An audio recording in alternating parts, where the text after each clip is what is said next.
Let's now talk about Israel and its Prime Minister Benjamin Netanyahu. His war goals are unclear. His country is in the middle of a crisis. His wartime cabinet is divided, and Israelis want him out. Over the weekend, Israelis took out the largest march against Netanyahu since the war in Gaza started. On Sunday, tens of thousands of Israelis gathered in front of the Israeli parliament demanding Netanyahu's removal.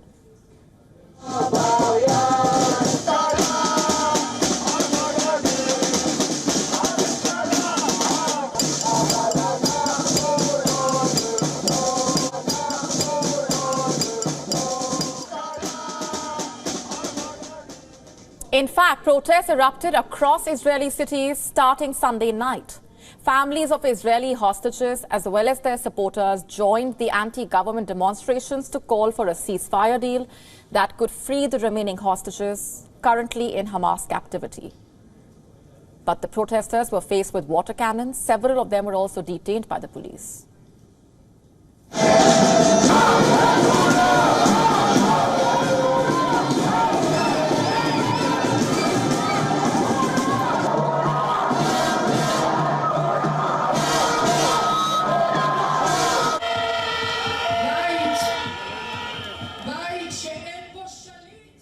Now, make no mistake, this is the most serious threat to the Netanyahu government since Israel launched its assault on Gaza.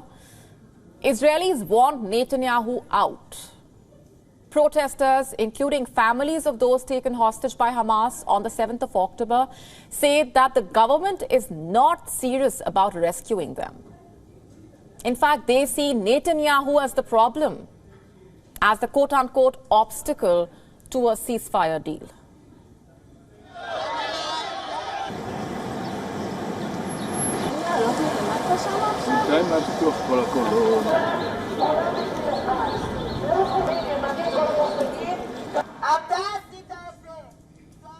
Protesters blocked roads, built bonfires, lit up red flares as they marched to Netanyahu's residence. So what I'm doing here is trying to change the government, because this government is a complete and utter failure, and the only way they will lead us into the abyss that we will never come out of. The war in Gaza has turbocharged their determination to remove Israel's longest-serving prime minister. And through these demonstrations, they are making a number of demands. Let's take you through them. Demand number one, a fresh election. The protests outside the parliament aimed to tell the policymakers that they want a fresh election to replace Netanyahu's government. Protesters were seen waving blue and white Israeli flags and chanting elections now. Demand number two, they want a more equal share in the burden of army service that binds most Israelis. You see, Israel's war in Gaza has aggravated a long-standing and contentious issue in Israeli society. The issue of exemptions granted to ultra-Orthodox Jewish men from military duty. Israelis are also protesting against these exemptions. Just some background here. These exemptions date back to the early days of the State of Israel in 1948. Men from the ultra-Orthodox Haredi community do not have to serve in the military. Some Haredi men still serve the army, but most do not.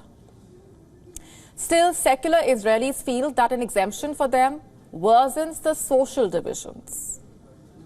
The deadline for the government to come up with legislation to resolve this issue was the 31st of March. At the last minute, Netanyahu filed an application to the Supreme Court last week for a 30-day deferment. The Israeli Supreme Court has now given the government time till the 30th of April to submit additional arguments. But in an interim ruling, it also ordered the suspension of state funding for seminary students who would be liable for conscription from Monday. Now, coming back to the protests, demand number three, protesters want the government to secure a ceasefire deal with Hamas, a deal that could potentially free about 130 Israeli hostages. An unknown number of them are presumed to be dead, by the way.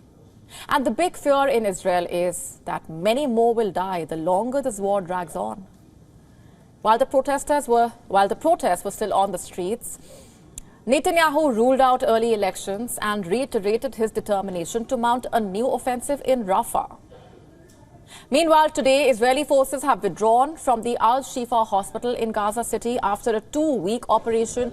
They have left behind a wasteland of destroyed buildings and Palestinian bodies. More than 32,000 Palestinians, in fact, have been killed, including 63 in just the past 24 hours since Israel's military offensive in Gaza started.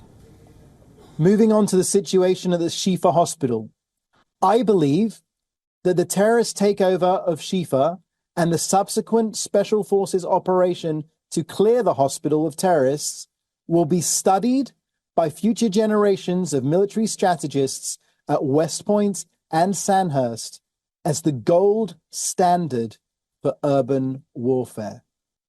The Prime Minister confirmed, and I quote, "Our forces operated there in an exemplary fashion. Shifa has become a main terrorism command center for Hamas. The surprise action by our forces was precise and surgical."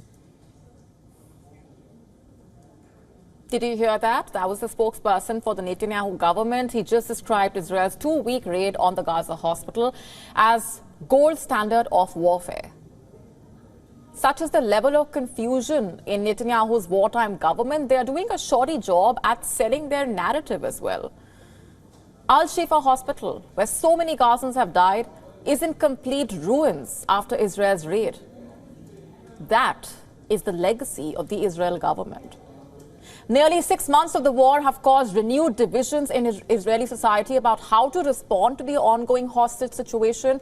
Despite warnings from Israel's allies and humanitarian groups that a ground offensive in Rafah would result in a human catastrophe, Netanyahu is adamant. He says he will evacuate civilians.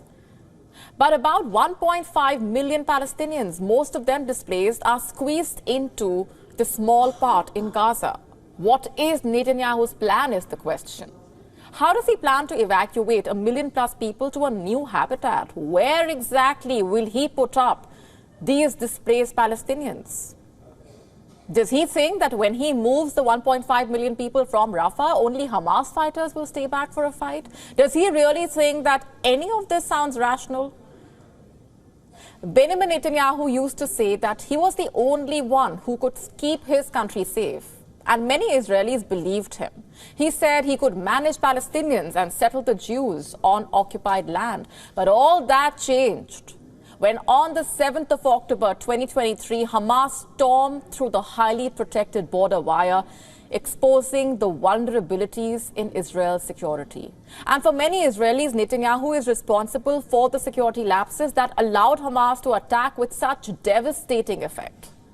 They have not forgiven him for this.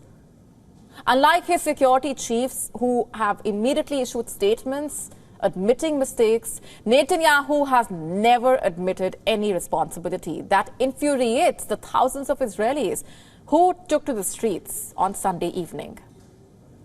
Just to be clear here, Israelis are not divided about eliminating Hamas, of course, but they are angry at Netanyahu for the way that the war is being managed and handled. They are angry at him for his failure in freeing all the hostages. And not just from within, Netanyahu is losing support from allies as well. Netanyahu's government stands totally isolated right now. And all this is putting Netanyahu under a kind of pressure that could end his career. The question is, how many more Gazans have to die before Netanyahu's hubris is broken? WION now available in your country. Download the app now. Get all the updates on the move.